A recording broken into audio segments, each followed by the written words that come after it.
राजेश मिश्रा जी, जो rank based admission counsellor हैं। अगर कोई ये सवाल आपके मन में आता है कि मेरे बच्चे को बस अच्छा कॉलेज मिल जाए, इसके लिए क्या करना चाहिए? इंजीनियरिंग की बात हो रही है। जिस कॉलेज का कट ऑफ बहुत बढ़िया जा रहा है उस कॉलेज को चूज करना चाहिए। रैंक कम है, फिर भी एडमिशन क्या अच्छे कॉलेज में हो सकता है? जी बिल्कुल हो सकता है। प्राइवेट कॉलेज में पैसा ज़्यादा लगता है, तो जी। क्या प्राइवेट कॉलेज भी जाया जा सकता है? बिल्कुल जाया जा सकता है कि आप जाइए कैंपस, एक दिन या 2 दिन आपको विजिट करना पड़ेगा। जो पुराने स्टूडेंट्स हैं second year, third year, fourth year के, उनसे आप बात करिए अलग अलग। कॉलेज अच्छा है या नहीं? प्रीवियस ईयर का डाटा आप देखें कट ऑफ का, कि कितने रैंक पर ये यहाँ पर एडमिशन क्लोज हुआ है। AICT अप्रूवल देखें। तो मोटे तौर पे कितना खर्च हो जाता है जो आपने देखा है अलग अलग इंजीनियरिंग कॉलेज में? सर इंजीनियरिंग कॉलेज में 6 लाख 7 लाख तक एक साल का फीस पहुंच चुका है। 2.5 लाख 3 लाख एक साल का हॉस्टल पहुंच चुका है। ये बहुत ही महंगा हुआ। एजुकेशनल लोन की बात आई, ठीक होता है या नहीं होता है एजुकेशन लोन? एजुकेशन लोन तभी ठीक होता है कि आपकी नौकरी भी उतने की लग जाए। स्कॉलरशिप की बात होती है शुरू में, वो क्या वाकई मिल जाती है स्कॉलरशिप, या उसमें भी कुछ झांसा है? बहुत बड़ा झांसा है। अब क्या हो रहा है कि ये कॉलेज वाले वो डिस्काउंट नहीं बोलेंगे, तो ये कॉलेज वाले ना स्कॉलरशिप बोलते हैं। क्या एवरेज बच्चा इंजीनियरिंग कर सकता है? जी कर सकता है। एवरेज बच्चा भी सही कॉलेज में अगर पहुंच गया तो वो बहुत बढ़िया कर सकता है। काउंसलिंग फॉर्म भरने में अगर कोई गलती हो गई, क्या उपाय है फिर उसका? काउंसलिंग फॉर्म में गलती नहीं होनी चाहिए। सबसे पहले तो मैं ये कहूँगा। नमस्कार, मैं परिमल कुमार और किडोक्रेसी के इस प्लेटफॉर्म पे आप तमाम दर्शकों का बहुत बहुत स्वागत है। हमारे साथ एक खास मेहमान आज जुड़ रहे हैं, राजेश मिश्रा जी, जो रैंक बेस्ड एडमिशन काउंसलर हैं और ख़ासतौर पे नीट और इंजीनियरिंग को लेकर पेरेंट्स को कुछ ज़रूरी और मूलभूत चीज़ें बताते हैं। JLN एडमिशन एडवाइस के नाम से इनकी एक कंपनी है जिसके फाउंडर हैं, और आज हम एक तरीके से रैपिड फायर राउंड होगा जिसमें कुछ सवाल हम इनसे पूछेंगे, और ख़ास तौर पे जो लोग अपने बच्चों का इंजीनियरिंग में एडमिशन देखना चाहते हैं उनके लिए सवाल काफ़ी इम्पॉर्टेंट है, और उसका जवाब अपने अनुभव के आधार पे, जिस पे करीब 16 साल से ज़्यादा का अनुभव है राजेश जी का, उसके आधार पे ये बताएंगे कि पेरेंट्स को क्या गलती नहीं करनी चाहिए और बच्चों को किस तरीके से सूझबूझ से काम लेना चाहिए ताकि उनको अच्छे कॉलेज मिल पाए। राजेश जी, बहुत बहुत शुक्रिया किडोक्रेसी से बात करने के लिए। नमस्कार। रैपिड फायर राउंड क्वेश्चन का है जी। तो मैं आपको सवाल पूछता जाऊंगा, आप उसका जवाब देते जाइएगा। तो इसकी शुरुआत करते हैं। पहले तो वक्त निकालने के लिए बहुत बहुत शुक्रिया, बहुत बहुत धन्यवाद। अगर कोई ये सवाल आपके मन में आता है कि मेरे बच्चे को बस अच्छा कॉलेज मिल जाए, इसके लिए क्या करना चाहिए? इंजीनियरिंग की बात हो रही है। अच्छा कॉलेज को समझने के लिए सबसे पहले ये समझिए कि जिस कॉलेज का कट ऑफ, प्रीवियस ईयर आप कट ऑफ देखिए, जिस कॉलेज का कट ऑफ बहुत बढ़िया जा रहा है उस कॉलेज को चूज करना चाहिए। सबसे पहला काम ये करिए। दूसरा है AICT अप्रूवल चेक करिए, वहाँ पर भीड़ कितनी है उसको चेक करिए, और वहाँ पर फैकल्टी स्टूडेंट रेशियो क्या है वो चेक करिए। सिर्फ एडवर्टीजमेंट के झांसे में नहीं आइए, बड़े बड़े प्लेसमेंट के जो दावे किए जा रहे हैं उसके चक्कर में नहीं आइए। आराम से, शांति से, बहुत सारे क्वेश्चंस हैं, इन सारे क्वेश्चंस का पहले आप आंसर ढूंढिए वहाँ पर। दूसरा सवाल मेरा है, रैंक कम है, फिर भी एडमिशन क्या अच्छे कॉलेज में हो सकता है? जी बिल्कुल हो सकता है। लोगों को नहीं पता है कि किस तरीके से हम काउंसलिंग करें। JEE मेन रैंक के आधार पर सेंट्रल काउंसलिंग के सिवा बहुत सारे स्टेट काउंसलिंग भी JEE मेन स्कोर के आधार पर होता है, लेकिन लोगों को उसके बारे में जानकारी नहीं है। जैसे पंजाब, राजस्थान, हरियाणा, उत्तराखंड, मध्य प्रदेश, छत्तीसगढ़, बिहार, झारखंड, ये सारे स्टेट्स हैं, उसके अच्छे अच्छे स्टेट गवर्नमेंट के इंजीनियरिंग कॉलेज है, लेकिन उसके बारे में लोगों को पता नहीं है। लोगों को सिर्फ ये पता है जो वो एडवर्टीजमेंट में देख रहे हैं, वो जो प्राइम टाइम के समय में जो वो एडवर्टीजमेंट आ रहा है सिर्फ उसी को देख रहे हैं। बड़े बड़े दावा, जो बड़ा बड़ा जो दावा हो रहा है सिर्फ उसको देख रहे हैं कि हमारे बच्चों। दरअसल इंजीनियरिंग में इस तरीके से भी लोग सोचने लगा है कि वो आने के साथ ही बात एक ही चीज़ करता है कि सर मेरे पास जो क्वेश्चंस आते हैं उसमें पहला क्वेश्चन ये होता है, सर प्लेसमेंट क्या मिलेगा, पैकेज क्या मिलेगा। पैकेज इस तरीके से नहीं मिलता है। अच्छी पढ़ाई होगी, जब अच्छा फैकल्टी होगा, अच्छी पढ़ाई होगी जब अच्छा इंफ्रास्ट्रक्चर होगा। इंफ्रास्ट्रक्चर में लेबोरेटरी भी है, लाइब्रेरी भी है, और सारी चीज़ें हैं।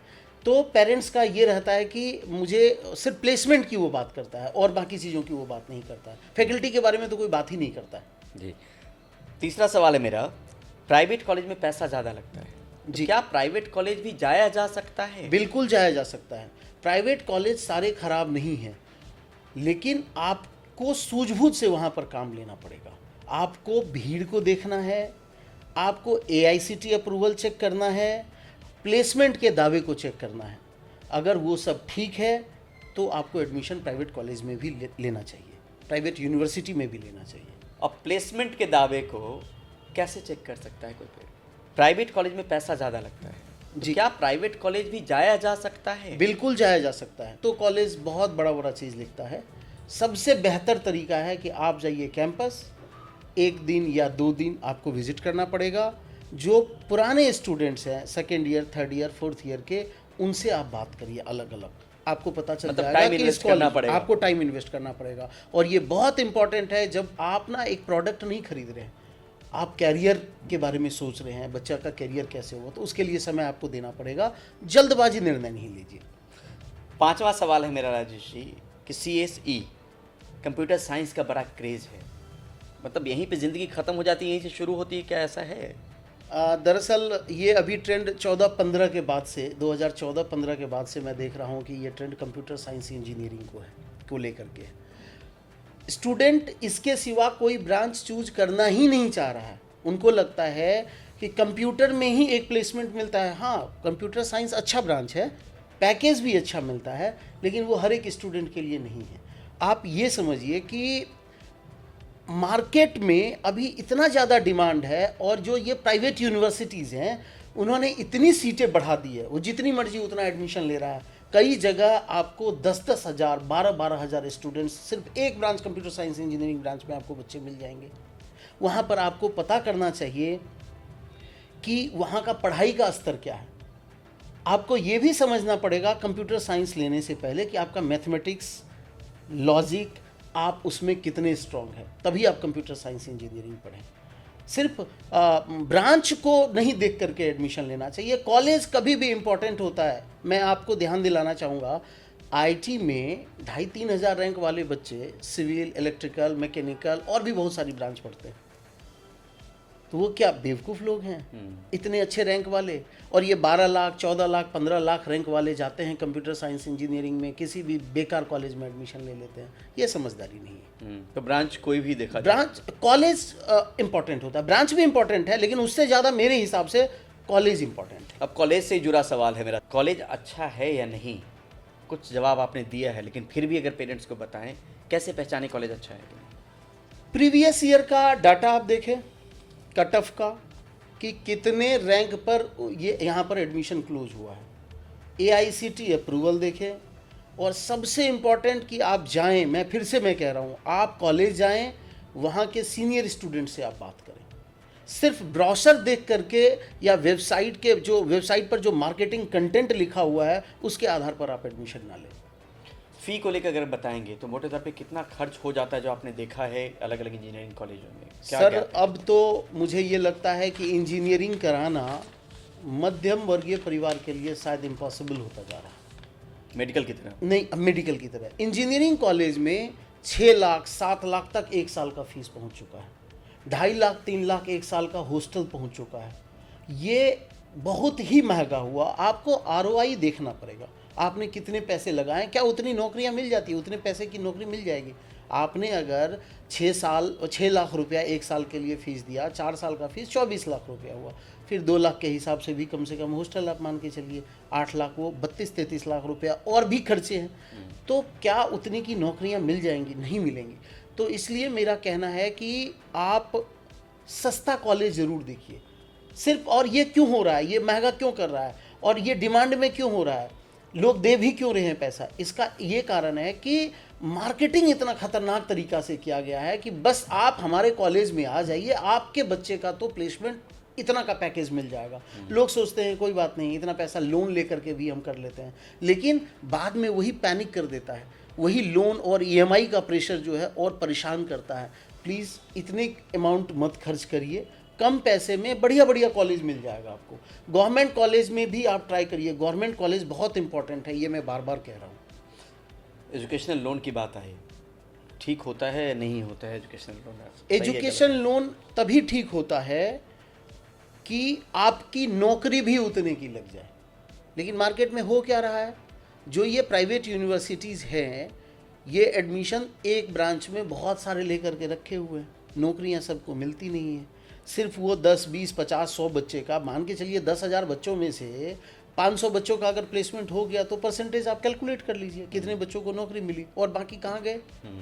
एजुकेशन लोन लेकर के ईएमआई के प्रेशर में है, तो वहाँ नहीं एजुकेशन लोन लेना चाहिए। एजुकेशन लोन का आप ये देखिए कि नौकरी नॉर्मली अभी जो नौकरी मार्केट में मिल रही है 5-6 लाख की नौकरी मिलती है, उस हिसाब से ही आप लोन का प्लानिंग करें।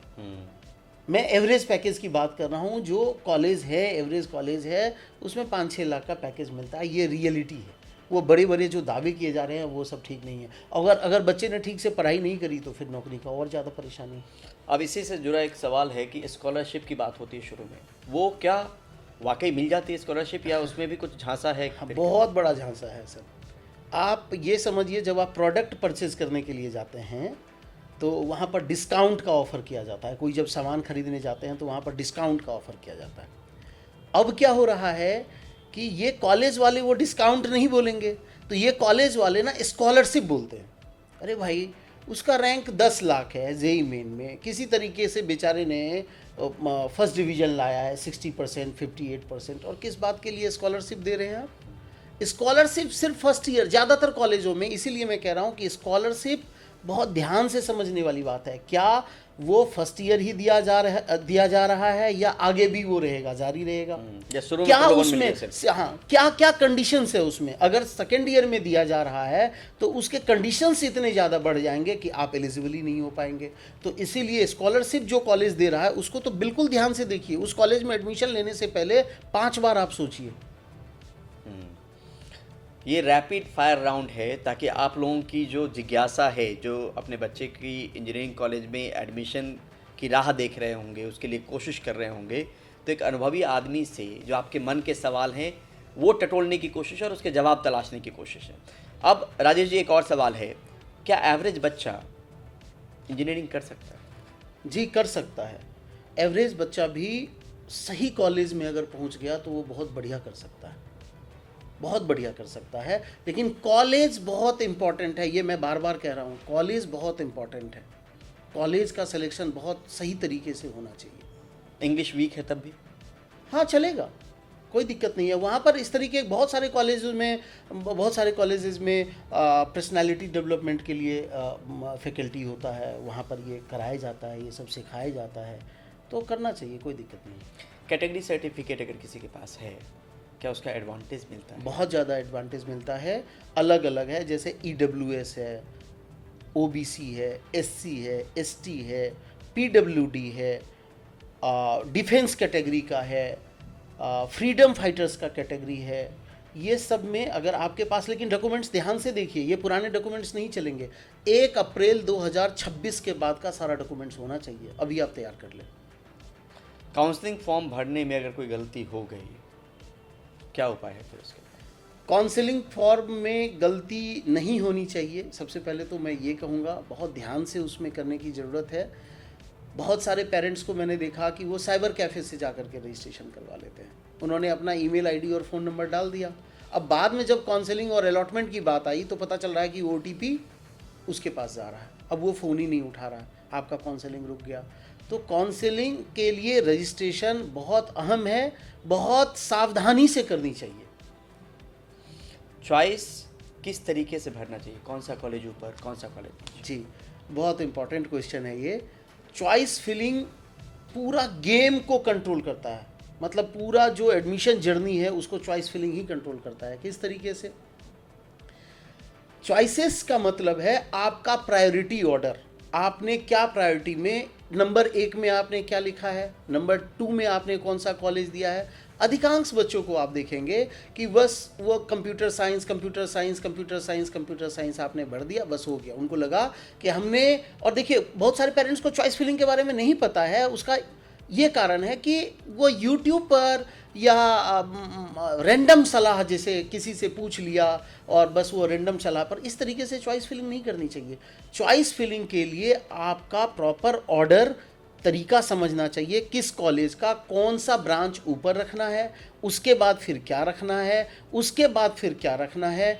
अगर उसमें फ्रीज, फ्लोट, स्लाइड का ऑप्शन है तो हमें और क्या मिल सकता है वहाँ पर, ये बहुत इंपॉर्टेंट है। फ्रीज, फ्लोट और स्लाइड, इसको समझिए और इस तरीके से चॉइस फिलिंग ऑर्डर बनाइए कि आगे के राउंड में भी हम पार्टिसिपेट करते रहें और अच्छा कॉलेज हमें मिल जाए। जेई मेन में अगर रैंक कम आ जाए तो पेरेंट्स को सबसे पहले क्या करना चाहिए? जेई मेन में अगर रैंक कम आ जाए, कम आने का मतलब ये है कि 2 लाख के बाद वाला रैंक जो है उसको भी, आपको मैं बताऊं कि 14 लाख रैंक तक भी इंजीनियरिंग में, अच्छे इंजीनियरिंग कॉलेज में एडमिशन हो सकता है अगर आपने सही तरीके से काउंसलिंग स्ट्रेटजी बनाई, आपने चॉइस फिलिंग ऑर्डर को समझा। सिर्फ ब्रांच के लिए आप रिजिड नहीं हुए कि मुझे ब्रांच तो यही चाहिए, फिर बहुत अच्छा कॉलेज नहीं मिल सकता है। इम्पॉर्टेंट ये है कि आप अपनी रियलिटी को समझिए कि हमारा रैंक बहुत ख़राब है, अब उसके हिसाब से मुझे क्या करना चाहिए, तो अच्छा कॉलेज कैसे हम जाएं, इसके लिए आप देखिए, उसके लिए आप प्रयास करिए। आईआईटी एनआईटी अगर नहीं हुआ तो क्या हम अच्छे इंजीनियर नहीं बन पाएंगे? नहीं, ऐसा नहीं है। आईटी एनआईटी के सिर्फ सारे एनआईटीज अच्छे नहीं हैं, सारे ट्रिपल आईटीज अच्छे नहीं हैं। स्टेट गवर्नमेंट इंजीनियरिंग कॉलेज में भी बहुत सारे अच्छे कॉलेजेस हैं, प्राइवेट इंजीनियरिंग कॉलेज भी कई बहुत सारे अच्छे कॉलेज हैं। वहाँ पर भी आपको, अगर आपका बजट अलाउ कर रहा है प्राइवेट इंस्टीट्यूशन का फीस बढ़ने के लिए, तो आप वहाँ भी जा सकते हैं। आप सिर्फ आईटी एनआईटी ही लाइफ नहीं सेट करता है। बहुत सारे स्टेट के जो इंजीनियरिंग कॉलेज है, बहुत सारे स्टेट के जो प्राइवेट इंजीनियरिंग कॉलेज है वो अच्छे हैं। लेकिन फिर से मैं दोबारा कहना चाहूँगा, प्राइवेट इंजीनियरिंग, प्राइवेट इंस्टीट्यूशन में एडमिशन लेने से पहले एआईसीटी को देखना बहुत ज़्यादा ज़रूरी है। ये एक रेगुलेटरी बॉडी है, all India council for technical education. ये रेगुलेट करती है किस तरीके से, जैसे बैंक ने हमारे साथ कुछ गलत कर दिया तो उसके लिए गवर्नमेंट ने एक सिस्टम बनाया, आरबीआई। इंश्योरेंस, हमारा इंश्योरेंस वाला पैसा नहीं दे रहा है, आईआरडीए। उसी तरीके से टेक्निकल एजुकेशन के लिए इंजीनियरिंग में एआईसीटी, मेडिकल के लिए medical council of India, dental council of India, pharmacy council of India, nursing council of India, इस तरीके के रेगुलेटरी बॉडी है। उसका अप्रूवल जरूर चेक करिए, एआईसीटी वेबसाइट के ऊपर चेक करिए किस ब्रांच को अप्रूवल मिला, कितने समय के लिए मिला, क्या इस साल 2026 में वो अप्रूवल रिन्यू हुआ है, इसको भी देखना जरूरी है। पेरेंट्स को जोसा, सीसैब और स्टेट काउंसलिंग में क्या फ़र्क समझना चाहिए? देखिए, जोसा काउंसलिंग में IT, NIT, triple IT, GFTI, ये सारे कॉलेजेस पार्टिसिपेट करते हैं। ये सेंट्रल काउंसलिंग है। इसके सिवा जिसके रैंक कम है, जिस बच्चे के रैंक कम है, उसे स्टेट काउंसलिंग में भी पार्टिसिपेट करना चाहिए। सीसैब काउंसलिंग जोसा काउंसलिंग के जस्ट बाद वाला एक तरीके से स्पॉट काउंसलिंग है। उसमें एनआईटी, ट्रिपल आईटी, जीएफटीआई, बस इतना ही कॉलेज उसमें पार्टिसिपेट करता है। तो ये स्पॉट काउंसलिंग है, जैकपॉट की तरह उसे देखिए, उसे फाइनल मत मानिए कि यहाँ कुछ मिल ही जाएगा। आपका बैकअप प्लान भी पहले से तैयार होना चाहिए। आप पहले जोसा का काउंसलिंग करिए, जोसा काउंसलिंग के साथ में स्टेट काउंसलिंग को भी आप कंसीडर करिए, उसको में भी पार्टिसिपेट करिए। अगर सीसैब काउंसलिंग से बढ़िया चीज़ मिल गया तो ठीक है, हम स्टेट काउंसलिंग के जो कॉलेज मिले हैं उसे छोड़ देंगे, नहीं तो स्टेट काउंसलिंग हमारे पास बैकअप प्लान है। आपने बताया था कि 2 लाख वाले रैंक को भी अच्छा कॉलेज मिल सकता है। इससे जुड़ा सवाल है, जो लो रैंक स्टूडेंट हैं उनके लिए गवर्नमेंट कॉलेज की रियल पॉसिबिलिटी को कैसे आंका जाइए, कैसे चेक करना चाहिए? जो पॉसिबिलिटी है उसके लिए हम लोग भी मदद करते हैं। हम वही समझना चाह रहे हैं, आपकी तरफ से मदद समझना। मैं मदद करता हूँ। मैं सारे बच्चे को, जो भी जेई मेन एग्ज़ाम दिया है, मैं उन सबको कहना चाह रहा हूँ कि सबको गवर्नमेंट कॉलेज मिलेगा, अच्छा कॉलेज मिलेगा। गवर्नमेंट कॉलेज में जाना चाहिए, वहाँ का फैकल्टी, वहाँ का इंफ्रास्ट्रक्चर बहुत बढ़िया है, वहाँ हाईली क्वालिफाइड फैकल्टी है, कमीशन से हैं, उन्होंने पीएचडी किया हुआ है, बहुत सारा डिग्री उन्होंने लिया हुआ है, उनका एक टीचिंग एक्सपीरियंस है, इसीलिए वहाँ पर जाना चाहिए। प्राइवेट कॉलेज में मैं इसीलिए कह रहा हूँ कि अगर दो ऑप्शंस हो, गवर्नमेंट और प्राइवेट का, ये बहुत इंपॉर्टेंट है सर, कि बहुत सारे लोगों को के दिमाग में ये भर दिया गया है मार्केटिंग के माध्यम से कि गवर्नमेंट कॉलेज में प्लेसमेंट होता ही नहीं है। सबसे पहले ये बता दिया कि गवर्नमेंट कॉलेज में तो प्लेसमेंट होता ही नहीं, वो तो बेकार है। मतलब जिस तरीके से सरकारी स्कूल है उस तरीके से कि सरकारी स्कूल में पढ़ाई नहीं होती है, उसी तरीके से इंजीनियरिंग गवर्नमेंट इंजीनियरिंग कॉलेज में पढ़ाई नहीं, लेकिन ऐसा नहीं है। गवर्नमेंट इंजीनियरिंग कॉलेज में फैकल्टी बढ़िया है, सारी व्यवस्थाएं बढ़िया हैं, और प्राइवेट इंजीनियरिंग कॉलेज में तो 4 बार आप पहले सोचिए कि आप पहले ये देखिए ना कि उस कॉलेज में, मैं सीधा सा कह रहा हूँ कि उस कॉलेज में जो पढ़ाने वाले फैकल्टी है, कॉलेज ने अपने वेबसाइट पर उस फैकल्टी के बारे में कुछ दिया है कि नहीं। आप जिस कॉलेज में एडमिशन लेने की आज आप सोच रहे हैं ना, सबसे पहला काम ये करिए, जिस प्राइवेट कॉलेज के लिए आप जानना चाह रहे हैं, आप आराम से जाइए वेबसाइट पर फैकल्टी का लिस्ट देखिए। सिर्फ फ़ोटो नहीं देखना है, बहुत सारे कॉलेज ने सिर्फ फैकल्टी दे दिया है, 20-25 फैकल्टी का दे दिया। अरे भाई, जब तुम 5000 बच्चों का एडमिशन ले रहे हो तो स्टूडेंट टीचर रेशियो भी तो देखना पड़ेगा, सिर्फ 10 फैकल्टी का वो फ़ोटो डालने से नहीं होगा। उसमें ये भी देखना होगा कि क्वालिफ़िकेशन क्या है, रिसर्च उन्होंने क्या किया है, क्या रिसर्च पब्लिकेशन के लिए उन्होंने कुछ लिंक दिया हुआ है। 99% पेरेंट्स नहीं देखता है इन सब चीज़ों को, वो सिर्फ प्लेसमेंट के जो बड़े बड़े ब्रोशर और वो डिज़ाइन और वो लोगो है और ये पैकेज है, बस उतना ही समझता है। पेरेंट्स को पहले ये समझना पड़ेगा कि हम प्रोडक्ट खरीदने नहीं जा रहे हैं कि हमने इतना पैसा लगाया तो हमें क्या मिल जाएगा। इससे नहीं मिलेगा। बच्चा अच्छा से पढ़ेगा तो प्लेसमेंट मिलेगी, नहीं पढ़ेगा नहीं प्लेसमेंट मिलेगा, सीधी सी बात है। इसीलिए प्राइवेट इंजीनियरिंग कॉलेज में एडमिशन से पहले सबसे बड़ी गलती जो पेरेंट्स कर रहे हैं वो ये कर रहे हैं कि वो फैकल्टी को देख ही नहीं रहे कि हमारे बच्चे को पढ़ा। अरे भाई, मैंने पैसे दिए हैं, मेरे बच्चे को कौन पढ़ाएगा, ये तो पहले समझिए। आप प्लेसमेंट बाद में समझिएगा, अभी प्लेसमेंट नहीं हो रहा है, 4 साल के बाद प्लेसमेंट होना है। सबसे पहले तो आप फैकल्टी देख लीजिए। कई जगह तो सर ये कहानी है कि एक फैकल्टी जो क्वालिफाइड हैं, जो पीएचडी है और जो एआईसीटी के नॉर्म्स को पूरे कर रहे हैं, वो और भी बहुत जगह पढ़ा रहे हैं। यहाँ पर भी नाम है, वहाँ पर भी नाम है, ऐसे भी फैकल्टी है। ये भी चेक करिए कॉलेज का जो ये स्कैम है, इसको आप समझिए। सिर्फ मार्केटिंग और व्हाट्सएप और फॉलोअप के लिए जो कॉल आ रहा है ना, उससे आप ट्रस्ट मत समझिए, उससे ट्रस्ट बिल्ड नहीं होता है। ट्रस्ट होता है उसके फैकल्टी, उसके लैब्स के फ़ोटो, क्या एक्टिविटी हो रहा है, पुराने स्टूडेंट्स कितने खुश हैं, ये सारा इम्पोर्टेंट है। अब यहाँ पे नए ब्रांचेस को लेके बात करते हैं, AI, data science, cyber security, इस तरह के ब्रांचेस को लेके पेरेंट्स को क्या कहना चाहेंगे? सर मैं ये कहना चाह रहा हूँ, अभी पेरेंट्स का डिमांड में जो इंजीनियरिंग एडमिशन है उसमें सिर्फ और सिर्फ जो हमारे पास इंक्वायरीज़ आती हैं, लगभग मेरे ख्याल से 2,500-3 हज़ार इंक्वायरी हमारे पास डेली रहता है। उसमें पहला रहता है कि सर सीएस दिला दो, एआई दिला दो, मशीन लर्निंग दिला दो, डाटा साइंस दिला दो, साइबर सिक्योरिटी दिला दो। अच्छे ब्रांच हैं ये सारे, लेकिन उस हिसाब से आर्टिफिशियल इंटेलिजेंस, मशीन लर्निंग और इन सारे सब्जेक्ट्स के अभी लैब्स तैयार नहीं हुए हैं और उस लेवल का फैकल्टी भी कॉलेज वालों ने नहीं रखा है। ये मैं अधिकांश कॉलेज की बात कर रहा हूँ, प्राइवेट इंजीनियरिंग कॉलेज की मैं खास करके। तो थोड़ा सा रुक कर समझिए। एआई तो अब वैसे भी सर सबको यूज़ करना चाहिए और लोग यूज़ कर रहे हैं, कम पढ़े लिखे लोग भी यूज़ कर रहे हैं, सारे लोग यूज़ कर रहे हैं। आप ये समझिए कि मैकेनिकल इंजीनियरिंग में वो जो है उसमें भी एआई का इस्तेमाल होगा। अभी कार्स आ रही है, उसमें भी एआई का इस्तेमाल होगा, हर जगह एआई का इस्तेमाल होगा। इसका मतलब ये नहीं है कि जो कोर ब्रांचेज है वो ख़त्म हो गया। सेमीकंडक्टर, आईओटी, रोबोटिक्स, ये सारे अच्छे ब्रांच हैं। आप electronics communication, electrical engineering, mechanical engineering, civil engineering, इन सब ब्रांच के बारे में भी कंसीडर करिए। आप ये देखिए कि क्या आईटी, एनआईटी, ट्रिपल आईटी में जो बहुत रेपुटेड कॉलेज है, क्या वहाँ पर मैकेनिकल और सिविल की सीटें खाली जा रही है? मतलब वहाँ पर भी लोग एडमिशन ले रहे हैं और अच्छे रैंक वाले बच्चे वहाँ पर एडमिशन ले रहे हैं, फिर आप क्यों नहीं ले रहे हैं? आप सिर्फ कंप्यूटर साइंस, क्योंकि आपको समझाया गया कि कंप्यूटर साइंस में सिर्फ नौकरी नहीं है, नौकरी आपकी योग्यता तय करती है।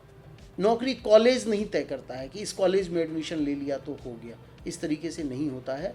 भीड़ में मत फंसिए। कंप्यूटर साइंस इंजीनियरिंग के चक्कर में बहुत सारे बच्चे अच्छा कॉलेज का ऑप्शन छोड़ देते हैं। इनसे ये सबसे इम्पॉर्टेंट बात है कि इसको समझने की ज़रूरत है। प्लेसमेंट क्लेम्स में highest package, average package, medium package क्या होते हैं, कैसे फ़र्क करना चाहिए? इस तरीके से होता है सर इसमें कि बड़े बड़े जो ये आंकड़े हैं इसका प्रचार तो कर दिया जाता है कॉलेजों के द्वारा, कितना हाईएस्ट पैकेज गया जी। मतलब अब करोड़ का तो कोई वैल्यू ही नहीं रहा कि कितना करोड़ लिख देगा कौन, और उसकी ऑथेंटिसिटी क्या है, कौन उसको चेक कर रहा है। या हो सकता है अगर एक को मिल हाँ, भी गया, अगर एक को या दो को मिल गया तो वो रियलिटी तो नहीं है, कैंपस रियलिटी तो वो नहीं एवरेज नहीं है, वो एवरेज नहीं है। हमको तो ये भी देखना है ना कि एवरेज क्या मिलता है, तो उसको देखना चाहिए। कई लोगों को तो नौकरी नहीं मिल रही है, ये भी देखिए। तो फिर आप एवरेज पैकेज को ही आप कंसीडर करें। आप सिर्फ जो हाईएस्ट पैकेज बेचा जा रहा है ना मार्केटिंग के थ्रू, उस पर भरोसा नहीं करें। आप उस कॉलेज में जाएं, मैं बार बार कह रहा हूँ, सिर्फ ब्राउज़र जो एट्रैक्टिव ब्राउज़र और वो बड़ी बड़ी कंपनियों का लोगो है उस पर भरोसा नहीं करें। वहाँ के बच्चों से ज़रूर पूछें, सीनियर से पूछें। लिंक्डइन पर आपको जो पुराने स्टूडेंट्स हैं उन्होंने प्रोफाइल बनाया हुआ है, वहाँ भी आप कांटेक्ट कर सकते हैं।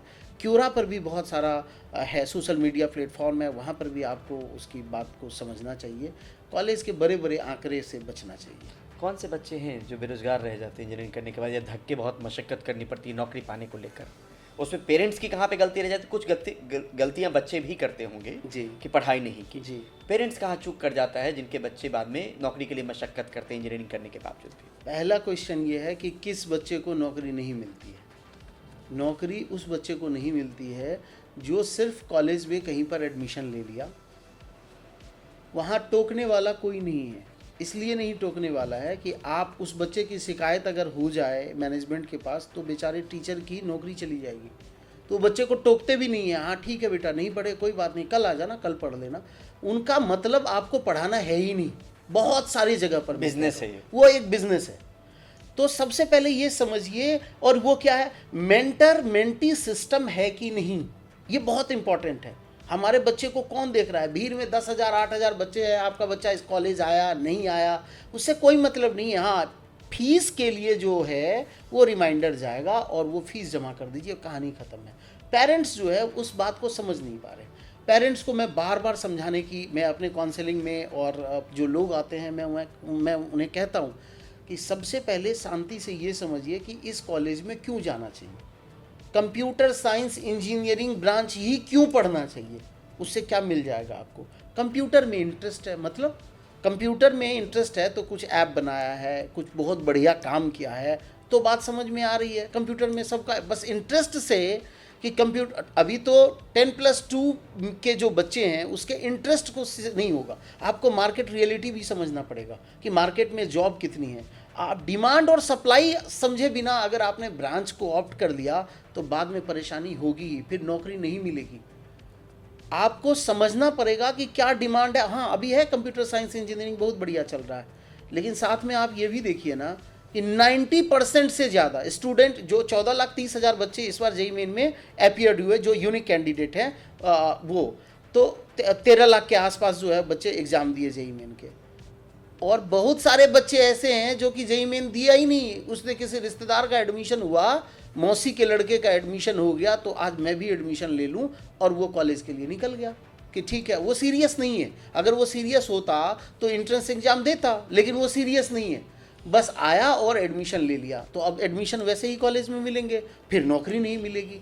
इन सब बातों को ध्यान से आप समझिए, प्लानिंग करिए। एडमिशन ना सिर्फ आप पेरेंट्स के लिए मेरा ये कहना है कि सिर्फ फीस देना आपका काम नहीं है, आप उसके बारे में जानकारी लीजिए। वो 12th का बच्चा, उसको कितना पता है, उसकी बात पर आप भरोसा करके सिर्फ एडमिशन नहीं लीजिए। आप अपने स्तर से पता करिए कि क्या ये बच्चा सही कह रहा है। वो इन्फ्लुएंस्ड होता है। मैं आपको बताऊं कि सबसे खराब स्थिति क्या हो रही है कि प्राइवेट यूनिवर्सिटीज और प्राइवेट कॉलेज, जो पढ़ने वाले बच्चे हैं उस कॉलेज में, उसको वो एजेंट बना दिया है कि आप ना बच्चा पकड़ के ले आओ, मैं आपको तुम्हें इतना ना पैसा 25,000 30,000 50,000 रुपया मैं तुम्हें कमीशन दूंगा और बच्चे खुश हैं कि मुझे लैपटॉप मिल जाएगा, मुझे गाड़ी मिल जाएगी, मुझे ऐसा वो चल करने, रहा है। ऐसा ही चल रहा है। प्राइवेट इंस्टीट्यूशन ये भी तरीका अपना रहा है कि किसी उनका मतलब सिर्फ और सिर्फ ये है। मैं सारे प्राइवेट कॉलेज की बात नहीं कर रहा, मैं सारे प्राइवेट यूनिवर्सिटी की बात नहीं, बहुत सारे प्राइवेट यूनिवर्सिटी बहुत अच्छा है, बहुत अच्छा वो वहाँ पर कटअप जाता है, बहुत अच्छा प्लेसमेंट होता है, लेकिन मैक्सिमम कॉलेजों की स्थिति प्राइवेट में बहुत ज़्यादा ख़राब है। यहाँ पर ये भी समझना चाहते हैं सर कि जो category, quota, domicile, EWS, OBC certificate है, कॉमन मिस्टेक क्या हो जाती है इसमें सर? कॉमन मिस्टेक फायदा तो है इसका, लेकिन हाँ, common इसका mistake कॉमन मिस्टेक सबसे इम्पॉर्टेंट ये है कि ये जल्दबाजी में, अभी जैसे मान के चलिए इंजीनियरिंग एडमिशन स्टार्ट होने को है हर जगह, आप जिस कैटेगरी में हैं उस कैटेगरी का सर्टिफिकेट जल्दी से बनवा लीजिए। और वो कब से होना चाहिए? 1 अप्रैल 2026 के बाद का होना चाहिए। डॉक्यूमेंट्स जो भी हैं आपके अभी उसको तैयार करिए। ये नहीं कि काउंसलिंग का अभी है, रजिस्ट्रेशन करने के लिए हम बैठे, अब डॉक्यूमेंट्स पता चल रहा है कि डॉक्यूमेंट्स तो ये भी मांग रहा है, अब ये डॉक्यूमेंट्स तो हमने बनाया ही नहीं। तो अभी प्रॉपर आप सबसे पहले डॉक्यूमेंट्स का एक चेकलिस्ट बनाइए, क्या क्या होने चाहिए, आपके पास हैं ठीक है, नहीं है तो अभी उसको बनाने के लिए आप प्रयास करिए। इंजीनियरिंग एडमिशन में टोटल 4 साल के कॉस्ट को कैसे जोड़ सकते हैं? क्या क्या एक्सपेंसेस? आप Basic चीज़ें। 4 साल का पहला चीज़ होता है फीस, हॉस्टल। अगर आप अपने शहर में ही एडमिशन लेना चाह रहे हैं तो ट्रांसपोर्टेशन आपको देखना पड़ेगा, फूड ये देखना पड़ेगा, लैपटॉप ये ज़रूरी है, तो ये सारे खर्चे होते हैं। प्राइवेट यूनिवर्सिटीज़ और कॉलेज में तो फ़ीस बहुत ज़्यादा महंगा होता है, लेकिन गवर्नमेंट कॉलेज की अगर हम बात करते हैं तो आप ये मान के चलिए कि 5-6 लाख रुपए में, 7 लाख रुपए मैक्सिमम, 7 लाख रुपए में पूरी इंजीनियरिंग हो जाएगी। प्राइवेट कॉलेज में अगर आप जाना चाह रहे हैं तो लगभग आप 20 लाख का बजट बना करके चलिए कि 20 लाख में ठीक ठाक कॉलेज आपको मिल जाएंगे। रिजल्ट के बाद पेरेंट्स को अपने बच्चों का भरोसा कैसे जीतना चाहिए, सपोर्ट कैसे करना चाहिए, कैसे उस पर प्रेशर नहीं बने, इस बात का ख्याल रखना चाहिए? जी, ये बहुत ही अहम सवाल है। कई पेरेंट्स, मैंने देखा कि एक पेरेंट्स हमारे पास आए, उनके बच्चे का मार्क्स कम था और शायद बच्चे ने सही इन्फॉर्मेशन नहीं दिया था, वो चिल्लाने लगे कि रैंक ख़राब आ गया। यार ठीक है, रैंक ख़राब आ गया है, अब क्या होगा? अब तो प्लानिंग करिए, जहाँ तो हो गया, रैंक तो ख़राब हो गया, मान के चलिए 5 लाख 6 लाख, 5 लाख 6 लाख में बच्चे ने तो गलती कर दी, अब आप गलती कर रहे हो, पेरेंट्स अब गलती कर रहा है, प्रेशर बना। 5-6 लाख रैंक के बाद बेस्ट अपॉर्चुनिटी क्या हो सकता है? अच्छा कॉलेज कौन सा है, अच्छा ब्रांच कौन सा जो रियलिस्टिक हो। रियलिस्टिक को समझना ज़रूरी है कि हमको अगर कंप्यूटर साइंस अच्छा कॉलेज में नहीं मिल रहा है और आईटी इंडस्ट्री में ही जाना है तो इलेक्ट्रॉनिक्स कम्युनिकेशन इंजीनियरिंग को आप कंसिडर कर सकते हैं, उसको भी आप देखिए। फ्लेक्सिबिलिटी होनी चाहिए ब्रांच सिलेक्शन में, ये बहुत ही इंपॉर्टेंट है। पेरेंट्स से मैं कहूँगा कि आराम से पहले चीज़ों को समझिए, क्या क्या ऑप्शंस हैं। बच्चे ने रैंक ख़राब कर लिया, ठीक है, उसका रैंक ख़राब हो गया, अब डांटने से तो कोई फ़ायदा है नहीं, अब उस रैंक पर बेहतर क्या हम कर सकते हैं, ये बहुत आराम से आप भी रिसर्च करिए। पेरेंट्स से मैं ये कहना चाहता हूँ कि आपका रिसर्च करना भी उतना ही अहम है। कौन सा कॉलेज अच्छा है, कौन से काउंसलर्स अच्छे हैं, एजेंट और काउंसलर में फ़र्क समझना ज़रूरी है। बहुत सारी कंसल्टेंसी आपको मिल जाएगी, वो सिर्फ वो ब्रांच का पैसा वो बताता है कि मैनेजमेंट कोटा में, और इस तरीके से मैनेजमेंट कोटा और डोनेशन के थ्रू एडमिशन लेना सही डिसीजन नहीं है। आपके रैंक पर बहुत अच्छे अच्छे कॉलेज मिल सकते हैं, आप उसको रिसर्च करिए, समझिए, उसके बाद फैसला लीजिए। किस सूरत हाल में आपको लगता है राजेश जी कि पेरेंट्स को टाल देना चाहिए कि इस साल तो हम बच्चे का एडमिशन नहीं करवाएंगे, अगला साल एक बार और बैठ जाएगा? जी, कंडीशन ये होना चाहिए कि बच्चे का अगर परफॉर्मेंस बहुत बढ़िया है, सपोज करिए कि 1 लाख के अंदर जेई मेन में 1 लाख के अंदर उसका रैंक है, 1.5 लाख तक मान लीजिए, और वो अपियरिंग में है, मतलब 10+2 इसी साल उसने पास किया है और जेई मेन 10+2 को देखते हुए ही जेई मेन एग्ज़ाम दिया था। मौका देना चाहिए। अगर बच्चा कह रहा है, जिद कर रहा है, तो एक मौका उसे मिलना चाहिए, बिल्कुल मिलना चाहिए। लेकिन अगर रैंक 8 लाख है तो फिर अगले साल क्या हो जाएगा? 3 लाख, 4 लाख, फिर तो वही कॉलेज मिलेगा जो आज 8 लाख में मिल रहा है। तब समय नहीं गंवाना चाहिए, बेकार समय नहीं गंवाना चाहिए। मैं कह रहा हूँ कि इतने सवालों के जवाब हमें मिल गए, हम आगे भी जुड़ेंगे और सवालों के जवाब तलाशेंगे। मैक्सिमम पेरेंट्स जो आते हैं, क्या कोई सवाल ऐसा बचा रह गया जो सवाल लेके आपके पास आते होंगे और जिनका जवाब आप तलाश के उनको देते जी। होंगे? पेरेंट्स जो हमारे पास आते हैं वो सिर्फ़ और सिर्फ ज़्यादातर पेरेंट्स जो हैं वो कंफ्यूज होते हैं IIT, NIT, triple IT, GFTI और स्टेट गवर्नमेंट के कॉलेजों के लिए। उनका एक क्वेश्चन और भी अब मैं देख रहा हूँ, इस साल मैं काउंसलिंग में देख रहा हूँ कि कंप्यूटर साइंस के अलावे प्राइवेट यूनिवर्सिटी के डर से, प्राइवेट यूनिवर्सिटी का अब जब लोग समझ में आया लोगों को कि ये सिर्फ ब्रांडिंग नहीं है, ब्रांडिंग से ही एडमिशन नहीं लेना चाहिए, समझना चाहिए, तो लोग आते हैं, पूछते हैं कि मेरा बच्चा का ये रैंक है, गवर्नमेंट कॉलेज मिलेगा क्या? जी बिल्कुल मिलेगा। क्या उस कॉलेज में पढ़ाई होती है कि नहीं? लोगों का डर है कि प्राइवेट जो गवर्नमेंट इंजीनियरिंग कॉलेज में है उसमें पढ़ाई होती ही नहीं है, वहाँ प्लेसमेंट होता ही नहीं है, जबकि बात उल्टा है। प्राइवेट इंस्टीट्यूशन में कंपनियों को बुलाया जाता है, गवर्नमेंट इंजीनियरिंग कॉलेज में कंपनियां खुद आती है।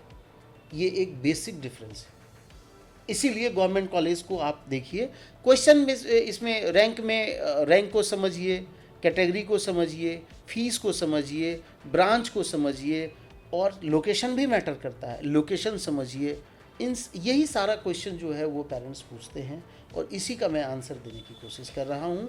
मैं सिर्फ लोगों को बार बार ये कहना चाह रहा हूँ कि काउंसलिंग एक ऑब्जेक्टिव टाइप क्वेश्चन नहीं है कि आपने पूछा कंप्यूटर हो जाएगा क्या, और मैंने बोला कि नहीं कंप्यूटर नहीं होगा। अगर आपने क्वेश्चन पूछा, आपके पास रैंक है 5 लाख, 7 लाख, 4 लाख आपका रैंक है, और आपने पहले ही क्वेश्चन पूछा सर कंप्यूटर मिल जाएगा क्या, तो फिर मेरा आंसर होता है कि नहीं मिलेगा।